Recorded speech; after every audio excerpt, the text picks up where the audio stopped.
ঠিক এইভাবে জাহান্নামের প্রতিটা শাস্তির বিবরণ হাদিসে আসছে। ঈমানদার তিনি আল্লাহর কাছে জান্নাত যেমন আশা করবেন, জাহান্নাম থেকে পানাহ চাইবেন। এই জন্য নবী সাল্লাল্লাহু আলাইহি সাল্লাম সকাল সন্ধ্যায় 7 বার পাঠ করে একটা দোয়া শিক্ষা দিয়েছেন, আল্লাহুম্মা আজিরনি মিনান নার।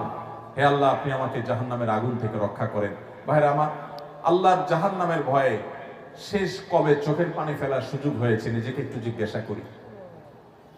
যদি আল্লাহর জাহান্নাম থেকে বাঁচার জন্য আপনার চোখের পানি ফেলার সুযোগ না হয়, তাহলে জাহান্নাম থেকে মুক্তি আল্লাহর কাছে চাইবেন কোন মুখে?